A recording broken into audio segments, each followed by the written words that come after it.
thing you gave me was time. You didn't really know me. We were from the same neighborhood and area, but I was with a group of guys that wanted to go to college, wanted to play ball, and you actually gave us that reality that, hey, this can actually happen, because we saw somebody that was like us and that we wanted to become. Only thing that matters is you come out here, play after play after play after play, and that you play for each other. That's what matters. Recruiting is about relationships. It's built on trust. It's built on doing the right things.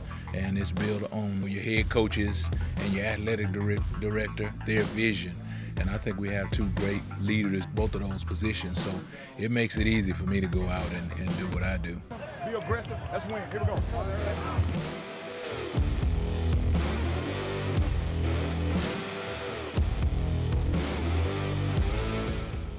So I'm excited to have another, right, to have you on, Rob, to have another guest on who is a dynamic leader in the world of sports. Dr. Rob Clark. Important. You know, you're making me feel like Dr. Phil now. Hey man, listen, to be a doctor, right? You put in some considerable work, and I never like to, you know, no matter where it is, I always like to acknowledge people, because to gain your PhD, you put in work, and it's well above the average man's work. And so I like I said, I really applaud that.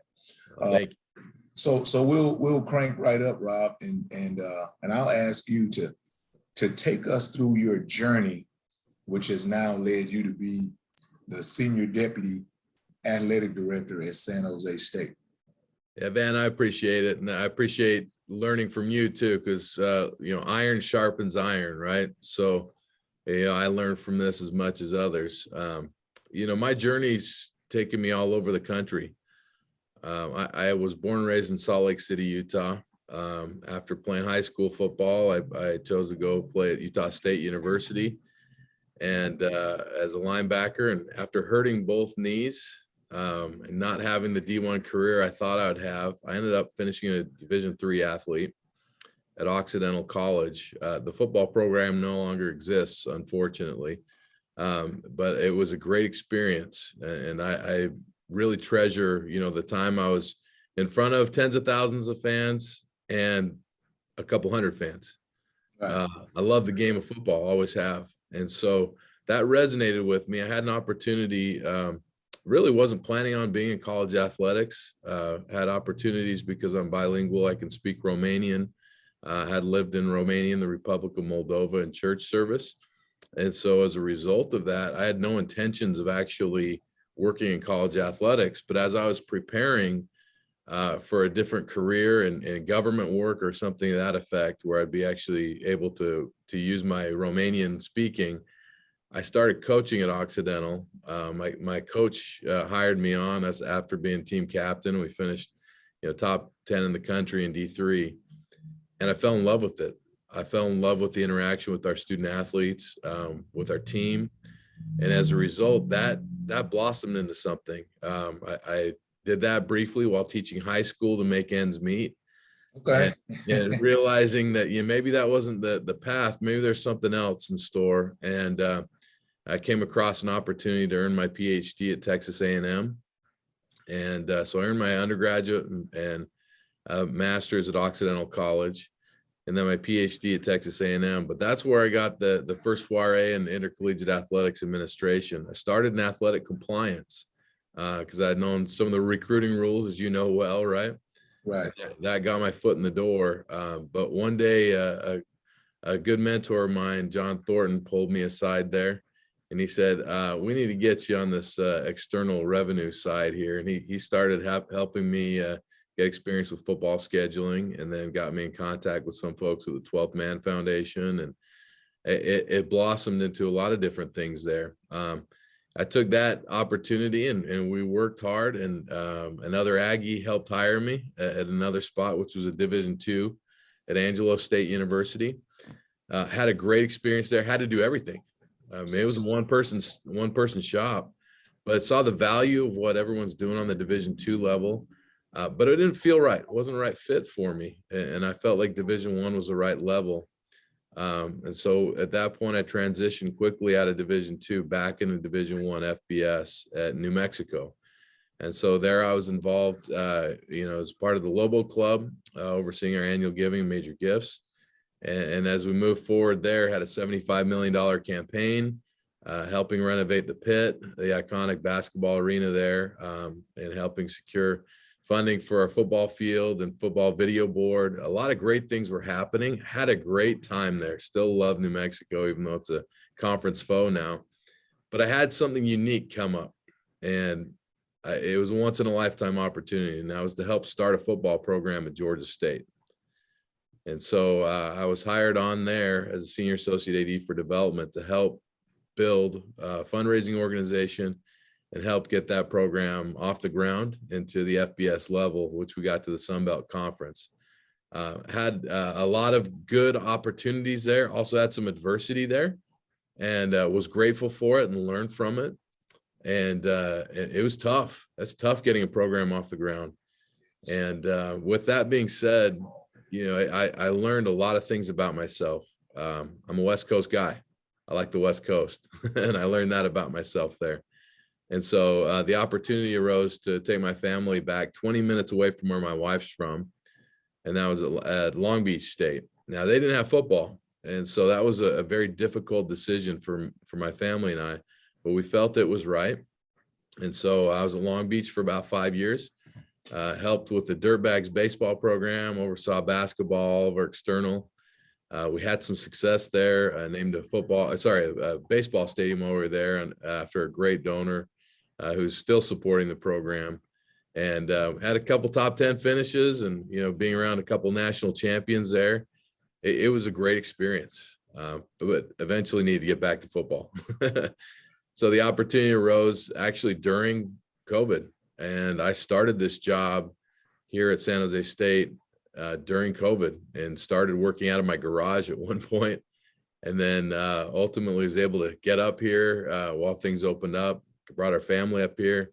We've had some adversity moving during COVID as a family, but the growth here has been phenomenal. And we had a Mountain West championship in football, and having opportunities to grow here too. So our journey's taken us all over, and I say ours because my wife Emily has been a huge part of this. I could not do it without her. And we've got 3 kiddos, Annie, Kate, and Mac, and they're all in. My little soccer player, gymnast, and I got a 4-year-old little dude who will run both of us over, Van. So we made it. He's already got the forearm shiver, and we get that guy going. So, but it's been a journey, and that journey's been the fun part of it. It's enjoying the journey as they go along, because it's not just one destination. I learn everywhere I've gone, and they're great people every single place I've been. And I always start with that question, because it's cool to listen to the steps that you've taken. It's cool to listen to those steps because, as you share that story, you let us know why you are who you are. You know what I mean? And as we go through our journeys, they build us. You talked about adversity at a couple of different places.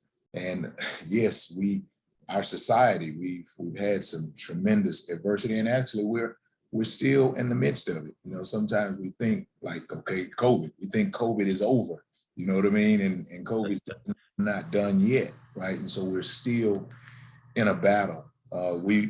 You as an administrator dealing with young people, dealing with some of the social discussions that we've had to have, those have been challenging.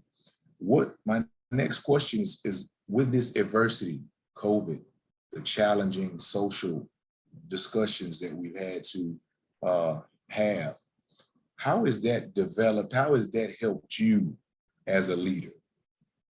Yeah, our scars refine us, and oftentimes our scars help define us, right? As we go through challenges, it's not the matter that we're going through them. It's what are we learning as we're going through these? How are we becoming better people? Ultimately, I want to be the type of person that people can rely on and trust. but also one that we can lean on and all work to get better and get better every day as a mindset, right? So, as we walk into different circumstances, are we being kind? Are we thinking of people's well-being? And are we actually doing what we say we're doing when we're talking about our student athletes' welfare and well-being, mental health? Do people feel a sense of belonging? Have we created exclusion instead of inclusion? And so oftentimes we run into issues of systemic issues that we've got to fix systemically, which are very difficult, especially when you're going outside of institutional systemic issues. It becomes societal issues, right? But you also have within your own staff, within your own self, are you creating exclusion? I think, and my wife's been so good at this with me, the word kindness is not used enough. Because if we're kind and we're thinking of it on that front, kindness is not weakness. Right. Kindness can actually break down a lot of these barriers, and oftentimes is the foundational principle that defines whether or not a person can connect with someone else. And it's those little words, and sometimes even just one word, that can either tear us apart and create scars, or it can build us up to help us become better men and women. And to make sure that we all understand, most of the people first who watch this podcast, they are in some way, they influence others, right? I think honestly, we all have the opportunity to influence others. We don't realize it, but if you are an athletic director, if you're a coach, if you're in a place, in a position where you deal with young people, I always look at it as a coach is that, I'm here, I do what I do because I want to change the world, right? All those things you just talked about, I want to change the world through sports, right? Because sports is where we go for enjoyment. Sports is where we go for release. Sports is where we go, to live through someone else's actions. You want to live through them and do things that you might not have been able to accomplish it. But if the Green Bay Packers can accomplish it, you did it, Right. did it, I should say. And so the fact that we are in this world of sports and we understand that they come to us, then we have an incredible opportunity, again, like I said, to change the world. The young people that I've coached over the years, sometimes I just sit and think about how incredibly blessed I've been to have the opportunity to touch young people who now are, in some cases, old people, and they live all over the country. And so if there's something that I dropped in their hat along the way, they're now able to drop that into another person's hat. One of my former players, a guy that I coached when he was in high school, Tremaine Jackson, he just got the head coaching job at Valdosta State. How incredibly proud I am of him, because I remember when he came to my house on my kids' DJ equipment, right? He doesn't know it, but I still have that song. I still have that song that he made as a young person who was just messing around on some DJ equipment. I still have that song. And now this guy is a head coach and he's influencing people. And maybe he's reciting some of the lyrics. Well, Van, hopefully not. And to your point though, leadership is influence. It's the influence that we can have on others. And that comes from John Maxwell. But one thing I really firmly believe is leadership is a privilege. It's truly a privilege. It's not a right. And it's not given by title. It's not given by money. It's given because of trust-based relationships. And that over that period of time, are we building the trust with our student athletes, with our staff? And to your point, what we saw in COVID too, and we'll continue to see here at San Jose State, our football program banded together when our county and state were shutting everything down, we literally went from not being able to host games at our own site, going to a Division II school to have camp, to having a home game in Hawaii, to having home games and a conference championship game in Las Vegas. Our team banded together, and while our community could not celebrate together, they were all behind digitally in any other way they could be. And we saw the change with great leaders that unified our student athletes to a purpose, and a group of young men that can never be taken away from them.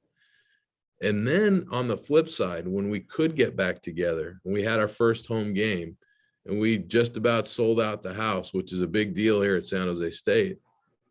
I mean, there were some tears in the eyes of some of our players because of the ability of our community to finally get together and celebrate what they felt a part of but couldn't be there. And so, the adversity really brought everybody together in different ways and helped us elevate, and with the right leadership and the right people in place to help push forward when everything and every indication told us no, and we kept moving forward, and we had the right coaches in place and things that we move forward. So to your point, yes, it's a privilege. And that's an honor of what we get to do. Right. And nothing makes it work like sports. There's no other arena, no other place that we live in our lives and in our society that makes it work like sports. And speaking of leaders, man, on this podcast, we've had some great ones. But what I like to know is, in your life, in your career, who are a couple of the leaders who have really influenced you, and what did you learn from those people? Hey, what's incredible is I was thinking about this, who would I say, and trying to think profoundly on the leaders who've had the greatest impact on my career and my life. And you know what? It's not anybody famous. In fact, their title isn't director of athletics or head football coach. Their titles were mom and dad. I saw leadership every day when my mom was struggling to help us make ends meet. I didn't come from a wealthy background. My dad lost his job when I was at a young age, and he struggled and he fought. But what I saw was a lot of resilience. I learned too from them that leadership isn't just a nice quote. It's a day-to-day action, and it is active. And so as I learned from them, and my path was going along, they've been along, the road. My mother just passed here about 6 months ago, but what I learned, we thought of her legacy. It really has been and truly is that she cared about students. She was an educator at heart. She gave up her life to help, I swear, a dozen to hundreds of kids that I don't even know got their high school diplomas because she wouldn't quit. She was resilient. She overcame cancer 7 times because she was resilient. And as I reflect on this last year and continuing to do so, as the Omicron variant's going wild right now, through COVID, through social justice initiatives, the underlying principle that I've seen in great leaders is resilience. Resilience because there is something better to work for. Not just for the pay, not just to get glory and honor because you got a title or you're going to be in the newspaper or, a ticker on ESPN, or even because you have a championship trophy, but because it's the right thing to do, because of the lives you're going to influence. And oftentimes it's going to happen on a day-to-day basis with something as simple as being kind that could have a profound impact on somebody's life forever. And in a place like San Jose State, where it's first generation focus in our initiative, we're not talking about changing one life. We're talking about changing generations of students, the student athletes. So to me, that's where the power comes, And that's when I look at and reflect on leaders. I look at my mom, I look at my dad. Yes. Athletic directors I've worked with, great colleagues. Yes. But when I really break it down, and I really, to my heart and my core, it's mom. Right. Mom taught those things, and then they were reinforced as I went into the workplace, and reinforced, by some of the top ADs and people that I've learned from, read books that have been recommended to me, and continue to learn from today from my current athletic director. Big time. You spoke of being a reader, and that's something that I've over the years gotten into is reading leadership books. Again, as this podcast, we talk to different leaders, and in many ways they say the same things, but they say them in a different way. And as a coach, when you teach press man technique, right, there's a lot of ways to skin a cat, right? And so when you teach one player, he gets it when you talk in this way, and another player, he is just not getting it, right? I think the greatest coaches, the greatest leaders, they're able to meet the learner where he is, right? The greatest teachers, they meet the learner wherever he is, and you modify your teaching to him. And so it's cool, to hear you say, yes, I've had great leaders, but it's always been mom and dad. Again, it goes to the great responsibility that we have, because there's some kids, they don't have moms and they don't have dads. So now we as coaches, as administrators, we have to be in those positions to step up. So when you talk about leadership, let's think about your staff. What would your staff say about your leadership style? And then as you think about it, has it changed for you over the years? Yeah, it's interesting when you think of leadership styles. Oftentimes someone will say, this is my leadership style. But you brought up a great point. Just like in coaching, you've got to meet everyone where they are, right? So my primary leadership style would be servant leadership. I want to serve. I try to live a higher principle if I can. I'm not perfect at it by any means, but I'm working to get better every day. But at the same time, there are times where you need to be more directive, especially with the younger staff, and you'll need to teach and guide. Those that are more proactive and getting after it, especially on the revenue generation side. You find a lot of go-getters there. It's recruiting. It's the same thing as recruiting, except you're asking for money instead of asking to come to a school. Right. When you have somebody that's proactive like that, your job is more of a guidance to be a leader, and you guide, you instruct, you provide feedback in a positive way, and you provide the critics, the critique when necessary. But ultimately, I think it comes back to the best leader of all was a servant. And so for me, I think that's something I'm trying to emulate. But I do recognize you can't just have one leadership style. You've got to have multiple to meet people where they are and to help people grow. It's kind of like if you look at the laws of flight, right? If you look at an airplane, you've got 4 things that how people are, and it actually reflects a lot of how people are too. So, as you're getting off the ground, you got to speed up. So you got to thrust forward, right? But naturally, without doing anything, you'll have drag. Right. Then to get off the ground, you need lift. And then otherwise you got pull that's going to bring you down. And so the question is, as a leader, when do you need to push things forward? Or it's already going forward and you don't need to push it? Or when are times you need to actually lift and build? Right. You're going back to student athletes that may not have the right influence in their lives. There's going to be a lot of lifting, and the lifting and carrying to help show a better life. And what that might be is going to be different for everybody, which is why you got to meet people where they are, right? Right. You got to know who they are. You got to build trust with them. And if that's not there, then you can't lead very effectively. So, going back to that concept is it varies.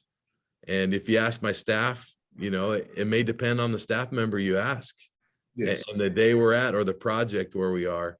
But ultimately, I really genuinely hope that they know I have their best interest at heart, and I will help push and drive our organization to succeed, because we want to win championships in everything we're doing with the championship mindset. So the push and the lift, right? Right. I like it. I like it. The pushing and the lifting. Yeah. As a coach, there are definitely players that you can trust, right? You can trust, and you don't have to lift as much, right? But you're always going to be pushing, right? Mm-hmm. Yeah, that's right. But my next question is based off of, because I know you had the opportunity to be a part of hiring coaches. So we'll stay with coaches. What is it that you look for when you're choosing a coach to be a part of your staff? What are the things that are important to you when you add someone to your bus? Yeah, I think the first step is fit. And you hear that word a lot, and it can be dangerous too. So I recognize that when I say this. How I would define fit would be what is needed for the institution at that time. And the same job 4 years ago will be different than the same job today. Right. So what you're looking for will, once again, we'll go back to what are the elements around the program that are necessary at that moment. Now, there are some baseline things that are absolute musts. So, if and in the last few searches I've been involved with, a person of integrity, you can't replace integrity. And that means you do what you say you're going to do. And when no one's watching, you do what you say you're going to do. When we start there, and then, that speaks to your compliance and following the rules, of course. So doing the right thing. I think for me personally, I'm looking for somebody with an edge, a competitive edge, looking to get it and doing it the right way. I like to win, and I don't define winning at all costs. Are we competing? Are we competing to get better? Are we competing to get better in the classroom, in our competition? Are we competing to get in front of more people in the community? How are we competing? So for me, if you're looking for a basketball coach, I want to see our players that dive for loose balls. And if I don't see hustle, I get frustrated with that, because you can control that. Right. And the same can be said on a football field, right? If people are lollygagging around the field, that's coaching. That's coaching. So, those are those things, that the intangibles that come out. Now, there might be periods of time where we need a personality to engage the community. That just recently happened with our basketball coaching search I was involved with. We need somebody to build a fan base, because it hadn't been done here before in our basketball program. In our recent track search, we were looking for someone to connect with our student athletes, and a deeper connection that really could understand what they've been going through. And that's going to mean different life experiences that we're going to be looking for during the search process. So I can't sit here and say that the search is the same every single time. I think if it is the same every time, we're shortchanging what we could become and who we're looking for. So, I think the thing I've mentioned to a lot of aspiring head coaches that I've talked to offline is know the fit, know what you're looking for, and don't waver, because that uniqueness that is you will be celebrated somewhere, not just tolerated, celebrated. And when you get in the right place at the right time, and people celebrate who you are and what your journey is that's brought you to where you are, it will elevate the entire institution. But more importantly, you're going to elevate the lives of young men and women. And to me, that's the core of everything we're doing here. Exactly. I think your point, your whole point of fit is vital. It's vital for, like you said, for aspiring head coaches to understand, because every Well, I read a book once and it talked about a once in a lifetime opportunity. That's just what it is. It's a once in a lifetime opportunity. It does not mean it's the right fit, using your word. And the fit is important. And that's just not in a coaching situation. That's in everything that we do. You know, I oftentimes get text messages from young coaches about a job opportunity. Should they take it? Should they not? Sometimes it's not the right time. The timing is off. It sounds good, right? You're going to make more money. Oh, these are your buddies. Oh, it's in a great city.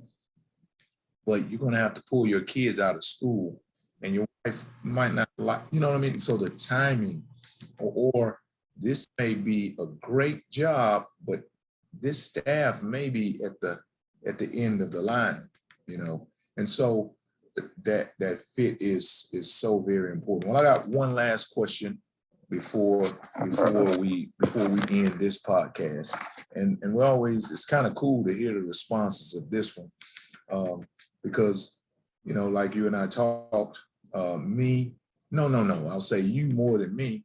We have gray hairs now. Hey, watch it. Yeah, right. And so, but those gray hairs, they were earned. But as you reflect back on your life, what would be something that you would tell your younger self, right? That you know today, that man, you wish you wish someone would have told you way back then. Yeah, in reflecting on this question,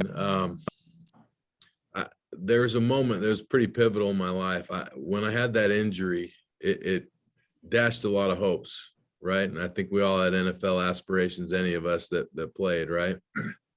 I'd go back to that moment and I'd talk to myself, very frankly, this isn't going to hurt you.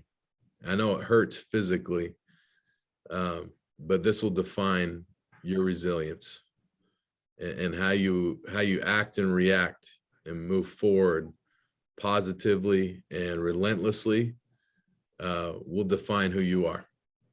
And you're going to do a lot of this by yourself, and you'll have some support systems, but you can do it. And there are a lot of other people that will help along the way, and thank every single one of them as you go down this journey too. One other element, but I knew this as a youth because I'd been taught, but I would reinforce this element. Stay true to who you are, and know whose you are as well. Faith is a big part of my life, always has been, and it always will be. And at that young age, it was developing. And so I'd say to myself then, keep building on that faith, that you're building a foundation right now. It will pay dividends in your relationships with your family, and honestly, your relationships with everyone you encounter. And it will drive your desire to be of help and lift and build and push people forward to a better life. Great. Man, it honestly has been very refreshing to listen to you, to discuss with you. There actually are some moments in there where I want to interrupt and say, oh yeah, that's cool. I do agree with that. You know, it's been difficult at moments to contain myself because again, you know, different leaders have been on and they've talked about things, but man, I like you put things, there's some values that you talk through that I think, you know, our young people, our young coaches, our young players, they need to continue to aspire to develop, to have as they continue through their walk. And I again appreciate you for being on. And what we'll do is we will once we get it posted, we'll send it out to you, and we'll put it on our website, but we'll put it on social media, because I think again there's great value in the things that you said, and there's definitely a need for us in the place that we live to continue to push those values, because you know, in this social media world we live in, they're listening. You know, they're always, someone is always searching for some direction. They're searching for somebody to help them grow. And they're getting it. They're either getting it positively, getting it very negatively. You talked a second ago about, you know, how strong your faith is. And that's big time important, you know, for us to be able to express, because, you know, there's some young people who are afraid to express that because it's not it's not cool. You know what I mean? Yeah. It's Well, not. it does come with repercussions too. And so you've got to be deliberate about how you express it and when you just live it. That's if you live it, right? If you live it, then you don't even have to say a word. My mom always said that, you know, if you just let your light shine, they see it. You don't have to. She said, people have really good hearing, but they don't see so well. So you have to show them, right? If you say little quiet things, they can hear you, but it's the vision. You have to show them. Another great point that you made about your leadership, being a servant leader. I was the defensive coordinator at SMU, and one of the guys I worked with, I listened to an interview that he did, and he talked about me.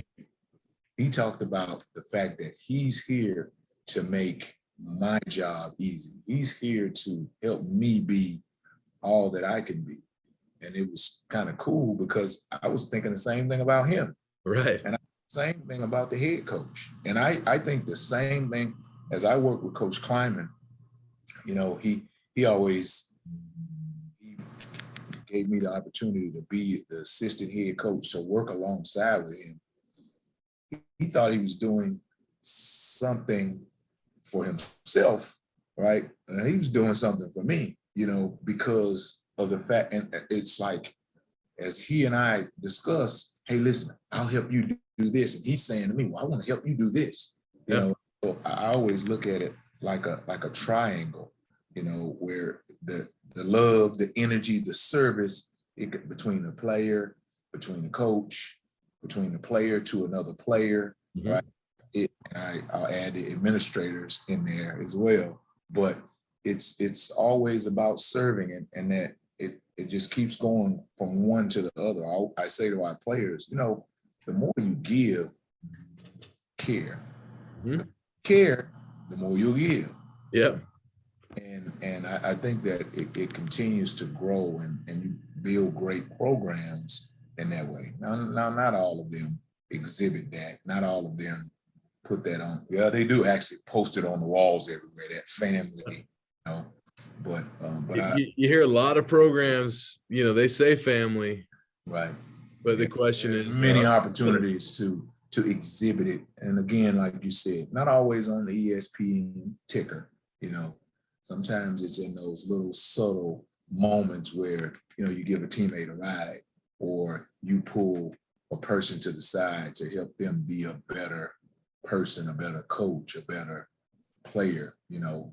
Yeah, and I didn't mention this. There's a thing called The Program, and I don't know if you had them around. Those guys are good. We have. But I love how they define kindness too. And I don't know if they went through that with you, but you know, I don't remember that point. So they said, you know, the teammates failing and falling down, it's actually the kind thing to do to correct it, because otherwise they're going to be flailing and they will fail. And so even though it may come across and feel like it's being harsh or critical, it's actually being kind because you're helping them get better. Right. And that kindness isn't allowing bad things to happen and being nice. Right. Kindness is actually holding people accountable and doing the right thing for the right reasons. Yeah, and we all, again, we on that same point, we say that it's not what you do to them, it's what you do for them. The discipline, it's for them, it's to help them. And on our team, we have a tremendous amount of player accountability. And it came from our experience it really came from our experience with the program. Mm-hmm. That point you made is that our guys learned that, hey man, leadership is like you said, it's not allowing things to happen. You know, it's you actually care if you say something.